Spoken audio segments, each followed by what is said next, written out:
This is our news, the weekend edition, and on the broadcast tonight, the country records another murder. This after a man was found murdered in his own home. This as the Member of Parliament for Fox Hill tries to focus on the positive in her constituency, insisting that crime in her area is no worse than any other area. And training for immigration officers in light of alleged corruption concerns in a U.S. State Department report.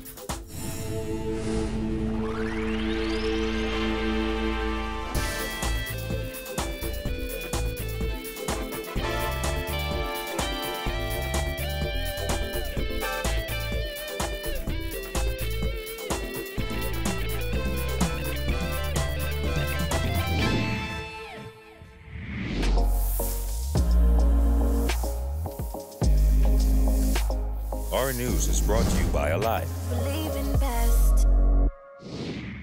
Good evening, I'm Andrew Knowles, and thanks for joining us.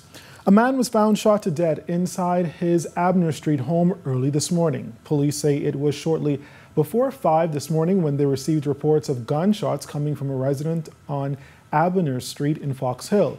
Now, when they arrived on the scene and went into the home, they met the man's body lying on the floor with several gunshot wounds. EMS personnel tried to revive the victim, however, he was pronounced dead. That's all the information police are reporting, as they are in the preliminary stages of their investigations. Meantime, they are appealing for anyone with information on this latest incident to come forward. Well, in addition to solving that homicide, police are also looking to close the books on 2 separate shootings here in the capital. The first occurred yesterday afternoon around 4 p.m. when 4 men driving in a car on Hay Street were shot at by the occupants of a silver vehicle. Now, one of the 4 men was shot and he was immediately driven to the hospital where he is listed in stable condition. We're also told an adult male who was standing on a nearby park also received minor injuries in that incident but declined medical attention. Then, just after 1 a.m. Saturday, 2 men were driving on Alexandria Boulevard in Nassau Village when the occupants of a gold car opened fire in their direction, injuring both of them. The injured pair were able to drive to a nearby residence where they were assisted to the hospital. They are listed in serious but stable condition.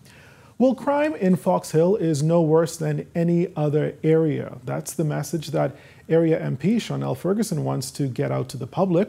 Ferguson says young people are doing positive things in her community, and that's what the public should focus on. Our Jillian Gray tells us more. Praising a rather peaceful month, MP for Fox Hill Chanel Ferguson said she wants to rid her constituency of its bad reputation as a crime hotspot. Ferguson said people will only see the area differently with better publicity. Look at the numbers and speak. As you're speaking to me now, you'll see that Fox Hill isn't any different from any place else. So if the reporting could be more balanced, then Fox Hill wouldn't carry the stigma. Somebody has to carry it. In June, 2 murders in Fox Hill in under 24 hours prompted police to make more patrols and reassure the public that all is well. Ferguson said young people are doing lots of positive things in Fox Hill, and that should be the focus. As part of the Fox Hill Festival, Ferguson said they have ensured that young people are involved in every activity. Friday was Youth Day in Fox Hill, and during a seminar at the Fox Hill Community Center, youngsters ages 5 to 18 received training. They have exercise. We talk to them about employment opportunity. We talk to them about education, about school, all of these kinds of things. Everything is focused on young people from 5 years old all the way up to 18. And at the end of that, there's a Bright Star Award that we're giving out to the brightest person from each church. And bright is not talking about just academics, it's talking about the whole person. And the churches have participated in putting forth their Bright Star so that the media could know and the rest of people could know, here are the bright stars. The Fox Hill MP said they have been working tirelessly to not only steer young people in the right direction, but also keep them there. In June, they held a health and empowerment fair. The community organization has also collaborated with BAIC to provide business opportunities for young residents. Young people will transgress, like most of us will from time to time in our lives. And sometimes you have a record that an employer would say, well, I'm not sure. So these people become hard to employ or unemployable. And so what happens to them? Do they sit around and do nothing? This opportunity with BAIC allows them to be their own bosses, become entrepreneurs. They can supply tamarind. There's tons of tamarinds and Fox Hill coming towards the end of the season. But one of the things we're understanding now is that you can actually pick as many tamarinds as you can while they're in full bloom, and you can actually freeze them. Ferguson said they are also teaching youngsters to sell other produce grown in Fox Hill, such as almonds and guavas, while after-school programs at churches are providing educational opportunities. GCSE and BJC tutoring, because we want to get into government. There's a minimum standard. You have to have 5 BJCs. We want people to have those 5 BJCs. Things happen during the course of your life that you get derailed. So we're finding ways to bring people back on stream. Reporting for Our News Weekend, I'm Jillian Gray. All right, thanks a lot, Jillian. From the courts tonight, a magistrate has issued an arrest warrant for the alleged principal of Pineapple Express ASU. According to the Nassau Guardian, Magistrate Samuel McKinney issued the arrest warrant after Tessa Monroe failed to appear for her case. Now, you may recall a class action suit was filed against Monroe by hundreds of people who joined the ASU scheme. They collectively paid $50,000. Monroe has previously said she would repay the money, but that has not happened to date, according to Leon Bethel, who represents the plaintiffs. Police had to be called to Pineapple Express ASU holder's office off Cowpen Road last August after hundreds of angry people stormed the building in an attempt to collect money owed to them. Nearly a dozen police officers and the K-9 unit struggled to restore order outside the business. But with a United States Department report indicating that credible allegations of corruption may be compromising the safety of victims of human trafficking, the chairman of the Ministry of National Security's Trafficking in Persons Committee says while she can't speak to those allegations, those officers will be trained. Our Jared Higgs tells us more. Corruption at immigration, as well as the rapid summary arrest and deportation of migrants by Defense Force officers, were among the concerns expressed by the United States in a recent human trafficking report. Chairman of the Ministry of National Security's Trafficking in Persons Committee, Suzanne Knowles, says they're addressing those concerns. Training is the key. Trafficking is almost an invisible crime. And if you're not aware of the signs, you could miss it.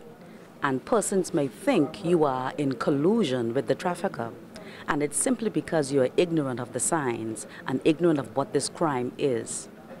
As to the illusion criticism, the Bahamas is not aware because the Bahamas is doing all it can to train and sensitize every ministry, every agency, so that the response could be first unanimous, and then we will form what we call a kind of wall that is impenetrable, so that whoever comes against this force, we would be a formidable force to quench it.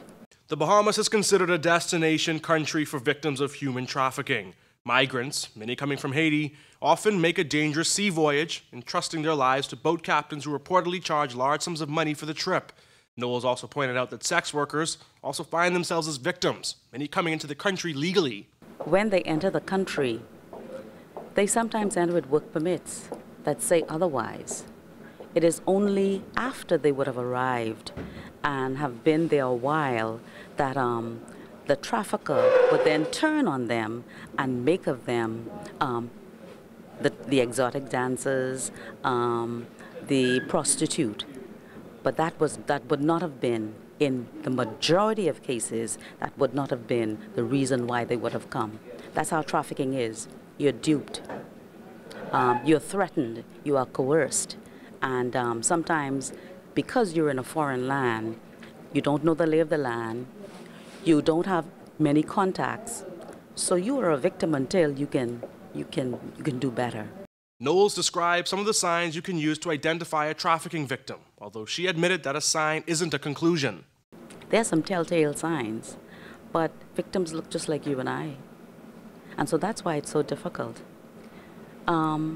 We talk about if someone identifies to the medical practitioner with unexplained bruises. We're talking about somebody, a school child, who has suddenly plummeted with grades. We're talking about persons who are sullen and withdrawn. But those could be symptoms of other crimes as well, and other kinds of abuses. It is in conversation and engaging persons that we realize that it's more than meets the eye, and so more investigation has to be done. The key to discovering trafficking in persons is sensitization, education, and training. According to the U.S. State Department, the Bahamas opened 12 new investigations involving 60 trafficking victims last year. This is an increase from 2016, when 11 investigations were conducted involving 37 potential victims. Reporting for our news, I'm Jared Higgs. All right, thanks a lot, Jared. We will take our first break here, but still ahead tonight, the tourism minister commends the national culinary team. And later on, find out how the Bahamas National Trust intends to use its prize earnings from Shark Tank meets Shark Week. Those stories and more coming up when our news returns.